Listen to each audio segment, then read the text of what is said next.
राहुल गांधी जब कांग्रेस के अध्यक्ष बने तो उन्होंने पार्टी के अंदर ही युवा नेताओं को लेकर के एक यूथ ब्रिगेड का गठन किया। जो देश की सबसे पुरानी पॉलिटिकल पार्टी कांग्रेस है, उसके जो पुराने दिग्गज कांग्रेसी नेता हैं वो छोड़कर उस पार्टी को जा रहे हैं। एनडीए का मुकाबला करने के लिए लोकसभा चुनाव में इंडिया अलायंस का गठन किया गया था।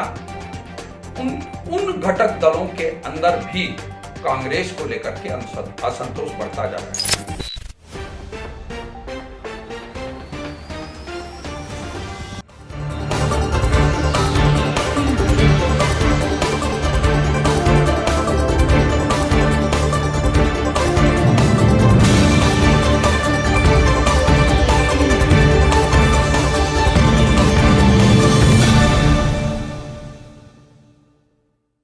नमस्कार।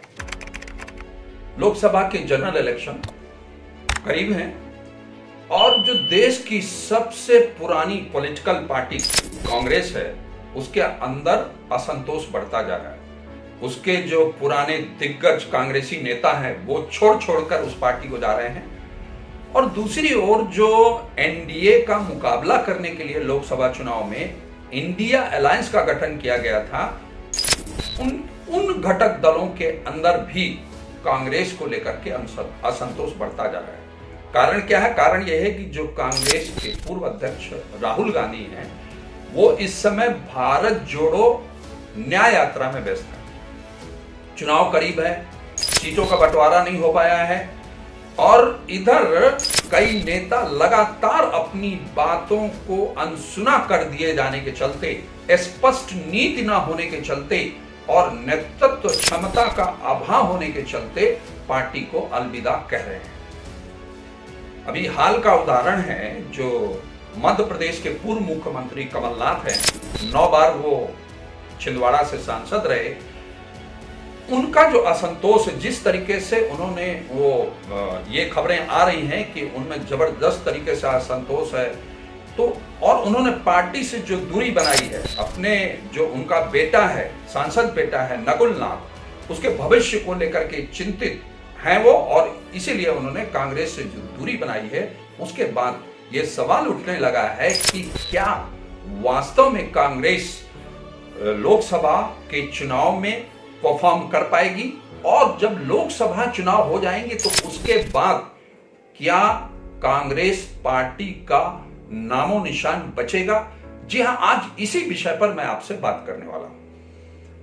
मैं आपको बता दूं कि जो कांग्रेस पार्टी है, कांग्रेस कोई पॉलिटिकल पार्टी नहीं थी। खासतौर से आजादी के पूर्व जो है कांग्रेस एक आंदोलन था, एक विचारधारा थी और ये किसी से छिपा नहीं है कि जो कांग्रेस का योगदान है देश की आजादी में वो किस तरीके का था, कितना महत्वपूर्ण था और कितने बड़े बड़े नेता उस आंदोलन ने पैदा किए थे। लेकिन आजादी के बाद जो कांग्रेस जब पॉलिटिकल पार्टी बनी तो उसके बाद भी वही, चूंकि आंदोलन को लेकर, सिद्धांत को लेकर, नेतृत्व को लेकर के जो जनता के अंदर छवि थी, उसी के चलते कई दशकों तक 1952 में जो पहला जनरल इलेक्शन होता है, उसके बाद कई दशकों तक जो हमारे देश में चुनाव हुए, उसमें कांग्रेस सत्ता में रही, चुनाव जीती और कांग्रेस की सबसे बड़ी विशेषता ये रही कि शुरुआती दौर में जब पंडित जवाहरलाल नेहरू देश के प्रधानमंत्री रहे, फिर उसके बाद लाल बहादुर शास्त्री प्रधानमंत्री बने, उस दौरान तक जो पार्टी की नीतियां हैं, जो पार्टी की विचारधारा है, वो बहुत स्पष्ट थी। लेकिन जब श्रीमती इंदिरा गांधी जो है देश की प्रधानमंत्री बनती हैं, उसके बाद से जो पार्टी की विचारधारा है और जो उसकी नीतियां हैं, उसमें काफी ह्रास देखने को मिलता है। उसके बावजूद उनके जो बेटे हैं राजीव गांधी, जब वो देश के प्रधानमंत्री बनते हैं, तब भी पार्टी की नीतियां और नेतृत्व और विचारधारा में उतना ह्रास नहीं हुआ था, उतनी खराब स्थिति नहीं थी। लेकिन सोनिया गांधी के कांग्रेस के अध्यक्ष बनने के बाद और उसके बाद उनके बेटे राहुल गांधी के कांग्रेस अध्यक्ष बनने के बाद जिस तरीके से पार्टी की विचारधारा विलुप्त हुई है और उसकी नीतियों के बारे में किसी को अता पता नहीं है, बिल्कुल लचर नेतृत्व के चलते पार्टी की जो दुर्गति है वो लगातार होती जा रही है। मैं यहाँ पर बहुत लंबा इतिहास आपको नहीं बताऊंगा, मैं सिर्फ 2014 से लेकर के 2024 के बीच में किस तरीके से उनके पुराने जो दिग्गज नेता हैं वो पार्टी छोड़ करके गए, और जो यूथ ब्रिगेड के लोग हैं वो पार्टी छोड़ करके गए, क्यों उन्होंने पार्टी छोड़ी, उसके क्या कारण हैं, इसके बारे में अब मैं बात करूंगा। तो अभी जैसा कि मैंने बताया, कमलनाथ के बारे में बताया कि जो इंदिरा गांधी जब देश की प्रधानमंत्री थी और उनका बेटा जो संजय गांधी है, संजय गांधी और कमलनाथ बहुत अच्छे दोस्त थे, तो उन्होंने एक जनसभा के दौरान जो है ये घोषित किया था जो कमलनाथ मेरा तीसरा पुत्र है, और तभी से कमलनाथ कांग्रेस पार्टी के बहुत ही लॉयल नेताओं में से रहे, और लगातार उन्होंने न केवल राष्ट्रीय राजनीति में बल्कि मध्य प्रदेश की राजनीति में महत्वपूर्ण भूमिका निभाई। लेकिन हुआ क्या, अभी हाल में हमने देखा कि 2018 में वहां पर मध्य प्रदेश में विधानसभा के चुनाव हुए थे। उस दौरान जब पार्टी जीती, वहां पर कांग्रेस जीती, तो कमलनाथ वहां के मुख्यमंत्री बने। लेकिन अभी जो 2023 में विधानसभा के चुनाव हुए उसमें कांग्रेस की पराजय हुई। कांग्रेस की पराजय होने के बाद जो कमलनाथ है उनके पास प्रदेश अध्यक्ष का भी दायित्व था, उनको प्रदेश अध्यक्ष के दायित्व से हटा दिया गया।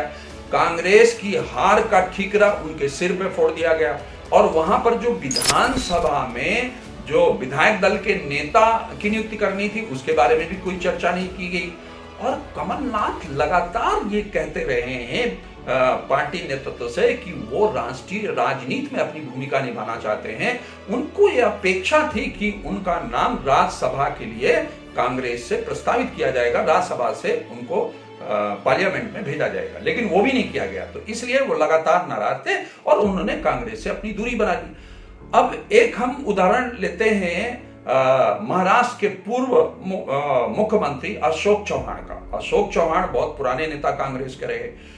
उन्होंने भी लगातार देखा कि उनकी अनदेखी पार्टी कर रही है, इसलिए उन्होंने पार्टी छोड़ दी।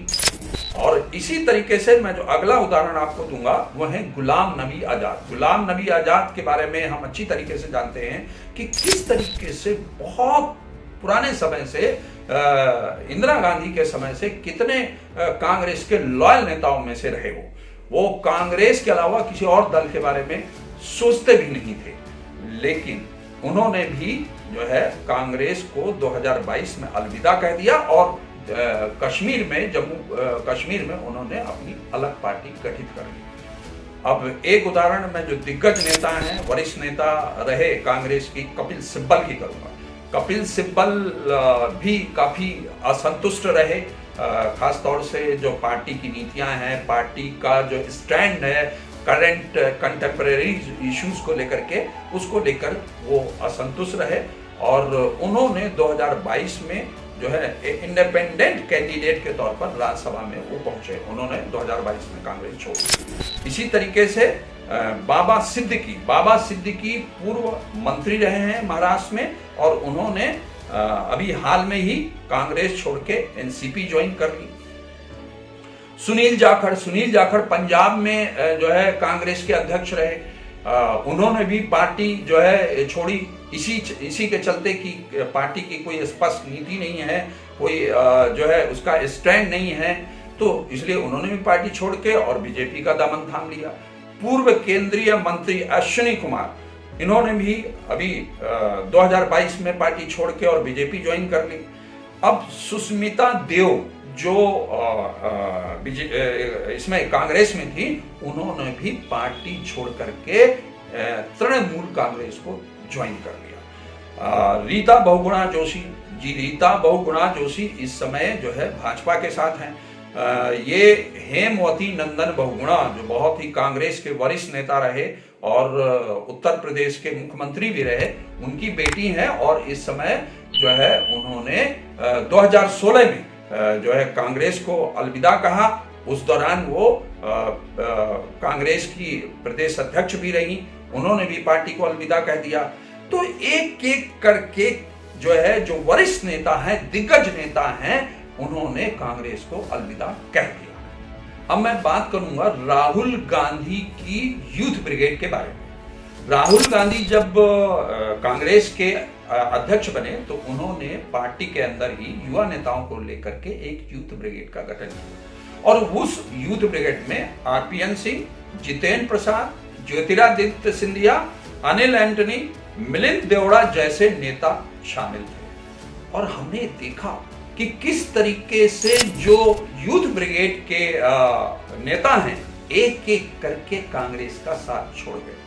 जब उस यूथ ब्रिगेड का गठन राहुल गांधी ने किया था तो ऐसा लगा था कि शायद वो युवाओं की भावना को समझ रहे हैं और उन युवाओं को लेकर कुछ नवाचार, कुछ इनोवेटिव काम देश के लिए करेंगे। लेकिन जिस तरीके से ज्योतिरादित्य सिंधिया की बातों को नजरअंदाज किया गया और वो असंतुष्ट हुए कांग्रेस से, तो वो धीरे धीरे उनकी का मोह जो है पार्टी से भंग हुआ और वो भाजपा में चले गए।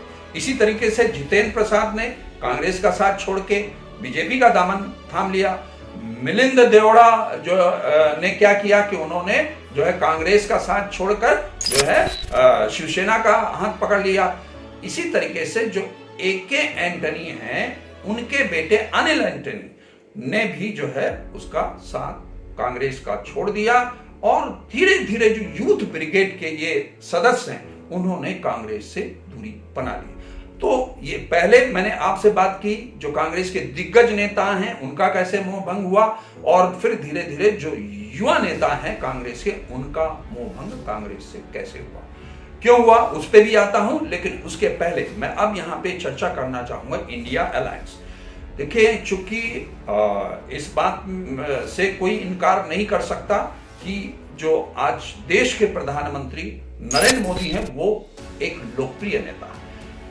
इसी के चलते जो है विपक्षी दलों ने इंडिया अलायंस का गठन किया कि यदि मोदी को हराना है तो सभी विपक्षी दलों को एक प्लेटफॉर्म पर आना चाहिए।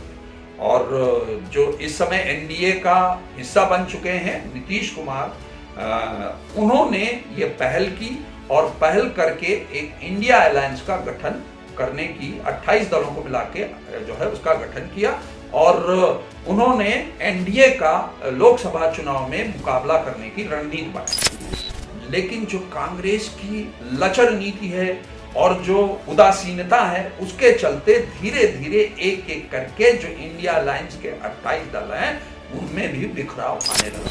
तो हमने देखा किस तरीके से नीतीश कुमार पहले लगातार प्रयास करते रहे, कई मीटिंग की और उनको ये भी अपेक्षा थी कि वो शायद उनको जो है एनडीए जो इंडिया अलायंस है, इंडिया अलायंस का उन्हें संयोजक बनाया जाएगा या प्रधानमंत्री पद का जो उम्मीदवार है उसका चेहरा बनाया जाएगा। ये सब उन्होंने देखा कि कांग्रेस बहुत दिलचस्पी ले नहीं रही है और उसका जो है उदासीन रवैया है, तो उन्होंने फिर से एनडीए का दामन यानी बीजेपी के पास चली गए और वहां पर बिहार में फिर से भाजपा के साथ मिलकर अपनी सरकार बना ली। टीएमसी नेता जो ममता बनर्जी हैं उन्होंने भी जो है इंडिया अलायंस से जो है अपने आप को अलग कर लिया और उन्होंने घोषणा कर दी कि कांग्रेस कुछ नहीं कर सकती और पश्चिम बंगाल में कांग्रेस का कोई अस्तित्व नहीं है, इसलिए तृणमूल कांग्रेस पश्चिम बंगाल में अकेले ही चुनाव लड़ेगी और उन्होंने ये घोषणा कर दी। अब जो इंडिया अलायंस के साथ जो है एक प्रमुख घटक दल है आम आदमी पार्टी। आम आदमी पार्टी ने भी इससे दूरी बना ली और जो आम आदमी पार्टी में पंजाब में इस समय मुख्यमंत्री हैं भगवंत मान, उन्होंने पंजाब में अकेले ही चुनाव लड़ने की घोषणा कर दी और कांग्रेस के साथ किसी भी तालमेल से इनकार कर दिया। अब दिल्ली की बात करें तो दिल्ली में भी जो 7 लोकसभा सीटें हैं उनमें 6 में आम आदमी पार्टी अपने प्रत्याशियों की भी घोषणा कर चुकी है। तो इन दलों ने दूरी बनाई। इसके बाद जो जयंत चौधरी हैं जो राष्ट्रीय लोक दल का नेतृत्व करते हैं, उन्होंने भी जो है इंडिया अलायंस को अलविदा कह के और एनडीए के साथ हाथ मिलाने की घोषणा कर दी। और नेशनल कॉन्फ्रेंस जो इंडिया अलायंस के 28 दलों में से एक था, उसके जो नेता है फारूक अब्दुल्ला, उन्होंने भी प्रेस कॉन्फ्रेंस करके घोषणा कर दी है कि हम अकेले ही चुनाव लड़ेंगे, कांग्रेस के साथ हमारा कोई तालमेल नहीं होगा। एक एक करके जो इंडिया अलायंस के प्रमुख घटक दल हैं वो बाहर हो चुके हैं। बाकी यदि बात की जाए तो बाकी भी जो इसके घटक दल हैं वो भी काफी कंफ्यूज्ड है, हताश हैं, निराश हैं, उन्हें समझ में नहीं आ रहा है कि किस तरीके से आगे बढ़े। तो ये जो स्थितियां बन रही हैं वो कांग्रेस की जो अपनी नीतियां, अब ये कांग्रेस से जो दूरी बनाने का मामला है या कांग्रेस में भगदड़ मचने का मामला है, एक एक करके जो उसके वरिष्ठ नेता और जो युवा नेता हैं पार्टी छोड़ रहे हैं या इंडिया अलायंस छोड़ करके लोग भाग रहे हैं, उसके कारण क्या है? तो सबसे प्रमुख कारण है जो है पार्टी की कोई स्पष्ट विचारधारा ना होना।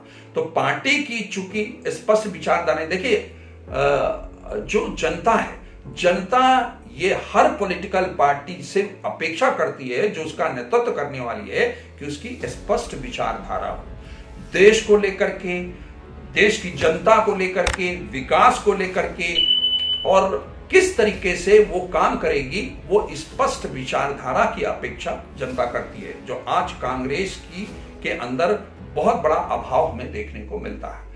और दूसरी बात यह है कि जो है लचर नेतृत्व। अब देखिए नेतृत्व की जहां तक बात रही, इस समय कांग्रेस के अध्यक्ष हैं खड़गे, मल्लिकार्जुन खड़गे उसके अध्यक्ष हैं, लेकिन पार्टी में चलती किसकी है? पार्टी में चलती है सोनिया गांधी जो उसकी पूर्व अध्यक्ष हैं, राहुल गांधी जो उसके पूर्व अध्यक्ष हैं। तो चलती किसी की है, अध्यक्ष कोई है। ऐसी स्थिति में, और राहुल गांधी जो पूर्व अध्यक्ष हैं जिनको बार बार जो है पार्टी प्रधानमंत्री के पद के चेहरे के तौर पे प्रोजेक्ट कर रही है। पहले तो उन्होंने भारत जोड़ो यात्रा की जो है 2022 और 23 में, और अब उन्होंने भारत जोड़ो न्याय यात्रा शुरू की है, और उसका भी एकमात्र मकसद है कि किस तरीके से राहुल गांधी को जो है प्रधानमंत्री पद के चेहरे के तौर पर प्रोजेक्ट किया गया। राहुल गांधी जो जितने भी बर्निंग इश्यूज हैं देश के, उन पर जो है उनकी कोई स्पष्ट राय नहीं होती है, ओपिनियन नहीं होता है, और कई बार जो है उस पर मात खा जाते हैं और अनर्गल बयानबाजी कर जाते हैं, हास्यास्पद बयानबाजी कर जाते हैं। हमने देखा भी हाल में ही किस तरीके से आचार्य प्रमोद कृष्णन जो कांग्रेस के बहुत वरिष्ठ नेता रहे, उन्होंने राम मंदिर को लेकर के जो कांग्रेस का स्टैंड था, राम मंदिर का जो है श्री राम के मूर्ति की प्राण प्रतिष्ठा वहां पर की गई, उस समारोह में जाने ना जाने को लेकर के जो कांग्रेस की स्थिति रही, दुविधा की स्थिति रही, उसको लेकर के या सनातन पर अलग अलग बयानबाजी करने को लेकर के जिस तरीके से कांग्रेस के वरिष्ठ नेता जो है आचार्य प्रमोद कृष्णन ने टिप्पणी की, अपनी ही पार्टी पे टिप्पणी की, सवालिया निशान लगाया, वो महत्वपूर्ण बात है। और यही कारण है कि कांग्रेस ने क्या किया, उसमें सुधार करने की जगह आचार्य प्रमोद कृष्णन को ही पार्टी से 6 साल के लिए निष्कासित कर दिया। यानी यदि कोई नेता सवाल उठाता है कांग्रेस की नीतियों के बारे में, विचारधारा के बारे में, तो उसे बाहर का रास्ता दिखा दिया जाता है। तो जो पार्टी के अंदर स्पष्ट जो है नेतृत्व क्षमता ना होना, सशक्त नेतृत्व क्षमता ना होना, एक बहुत बड़ा कारण है इससे दूरी बनाने का। अब नीतियों के बारे में जैसे मैंने कहा कि कोई स्पष्ट जब तक नीति नहीं होगी तो किस तरीके से जनता जुड़ेगी। फिर संरचनात्मक जो ढांचा है, जो उस पर कभी भी विचार पार्टी नहीं करती कि किस तरीके से यूथ को उससे जोड़ा जाए, किस तरीके से उससे जो है नए लोगों को जोड़ा जाए, किस तरीके से उसका जो है अनुशासनात्मक ढांचा ठीक किया जाए। तो इन सब चीजों के बारे में उसकी कोई स्पष्ट नीति नहीं होती है। तो यही कारण है कि लगातार जो पार्टी के लोग हैं उनका साथ छोड़ते जा रहे हैं, और इंडिया अलायंस के जो घटक दल हैं उनको ये अपेक्षा थी कि जो प्रमुख घटक दल कांग्रेस है वो अपनी सीटों की घोषणा समय पे करेगी और सीटों का बंटवारा मिल बैठ करके होगा, और जो उनकी नीतियां हैं उनके जो घटक दलों की नीतियां हैं और जो कांग्रेस की नीतियां हैं उनके लिए कोई साझा कार्यक्रम तैयार किया जाएगा। तो ऐसा ना तो कोई साझा कार्यक्रम तैयार हुआ, ना कोई साझा मैनिफेस्टो बनाने की बात हो रही है, ना कोई साझा सीटों के शेयरिंग की बात हो रही है। ऐसी स्थिति में सभी हताश और निराश हैं और यही कारण है कि जो पार्टी के नेता हैं उनको ऐसा लगता है कि उनका पार्टी के अंदर भविष्य क्या होगा। और यही नहीं, उनको यह भी लगता है कि जो कांग्रेस पार्टी है चुनाव के दौरान अगर बुरी तरीके से हारती है तो चुनाव के बाद उसका क्या भविष्य होगा। तो चुनाव के बाद भगदड़ मचे तो उसके पहले ही वो पार्टी से किनारा कर लेना चाहते हैं। यही कारण है कि ये सवाल उठने लगा है कि क्या लोकसभा चुनाव के बाद कांग्रेस का अस्तित्व भी रहेगा। मित्रों, आज के लिए बस इतना ही। फिर मिलते हैं एक नए मुद्दे के साथ।